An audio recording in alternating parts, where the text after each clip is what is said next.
Africa is about to get its fertilizer revolution. $2.5 billion and millions of tons are on the line. Dangote Group has officially broken ground on a massive $2.5 billion fertilizer complex in Gode, Ethiopia. A project aimed at producing 3 million metric tons of urea per year, aimed at reducing dependence on imports and transforming agriculture in East Africa. Here's a full breakdown of what this means, how it will work, and why it could be a game changer, or a big risk. What the deal looks like. The joint venture is between Dangote Group, Nigeria, and Ethiopian Investment Holdings, EIH, the government's investment arm.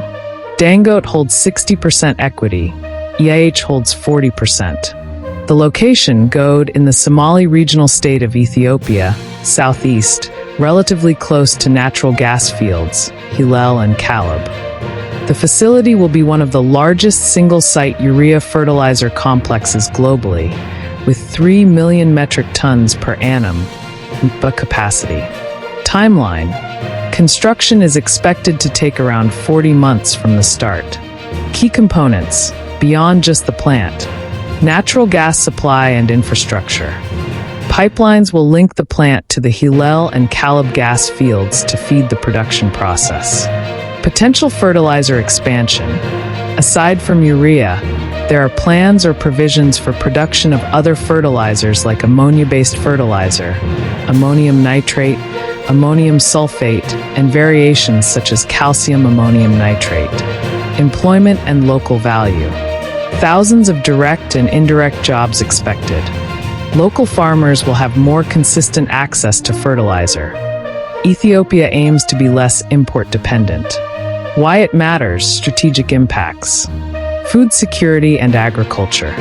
In many African nations, fertilizer is a major cost input and is often imported at high cost with delays. Having local supply dramatically lowers cost, delays, and foreign exchange constraints. With 70+% of Ethiopia's population involved in agriculture, boosting fertilizer availability can significantly raise crop yields, reduce hunger, and improve incomes. Industrialization and local capability. The plant represents a major industrial investment in a country that is still developing its heavy industry base. It signals confidence in Ethiopia's investment climate. It builds infrastructure, pipelines, gas networks, logistics that can serve more than just one project, offering spillover benefits. Regional and export potential. Once local needs are met, surplus fertilizer can be exported to neighboring East African markets, a chance for Ethiopia to become a regional hub. It helps stabilize fertilizer prices across the region, possibly reducing volatility tied to global market shocks. Challenges and risks. Even projects this big face potential hurdles. Some of the risks include gas supply reliability. Pipelines from Caleb and Hillel must be built and maintained. Any delay or shortage hurts production. Financing and cost overruns. $2.5 billion is huge. Delays, inflation, unexpected disruptions, security, weather, supply chain could drive costs up or delay timeline. Operational capacity and skilled workforce. Building big factories is one thing. Running them well is another. Ethiopia will need trained staff, good maintenance, strong governance to maintain quality and safety. Market dynamics.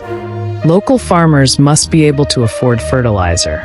If government doesn't address distribution, subsidies, or credit, farmers may still be priced out. Political and regulatory risk. Changes in government policy or regulation, e.g. tax, environmental rules, could affect operations. Environmental concerns. Fertilizer production can produce pollution. Urea manufacturing has emissions. Proper safety, waste management, and environmental safeguards will be needed. What to watch over the next 3 to 4 years. Progress on groundbreaking and construction. Are pipelines being built? Are there delays? Local price trends. Will fertilizer prices for Ethiopian farmers drop? How much? Export agreements. Will surplus fertilizer be exported and under what terms? Local economic impact, job creation, impact on small farmer productivity, supply chain development, transport, bags, storage. Regulatory/permitting processes. Environmental approvals, community engagement in GODE, land use, gas rights. Bigger picture. This project signals a few broader trends. Pan-African industrial investment. African firms like Dangote are investing in other African countries. This strengthens intra-African industrial capacity rather than just export/import dynamics. Reducing dependency on imports. Fertilizer imports cost foreign exchange, subject to global price shocks. Local/regional production offers insulation. Food sovereignty. With global disruptions, pandemics, wars, supply chain breakdowns, countries want more control over essential agricultural inputs.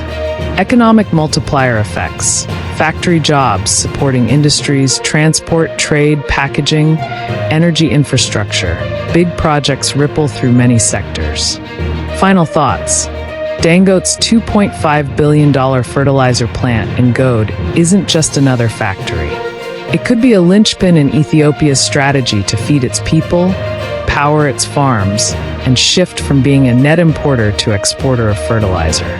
But the promise will only be fulfilled if the plant is built well. Gas supply remains consistent, the environment isn't degraded, and farmers can realistically access the output. It's a bold bet on Africa's industrial future, on food security, on taking back control from volatile global supply markets. If it works, the ripple effects could redefine agriculture, not just in Ethiopia, but throughout East and possibly all of Africa. Thanks for watching. If you enjoyed this update and want to stay informed with fast, reliable news, don't forget to subscribe to Newsflash 360. Hit the notification bell so you never miss a story. Your next headline is just seconds away.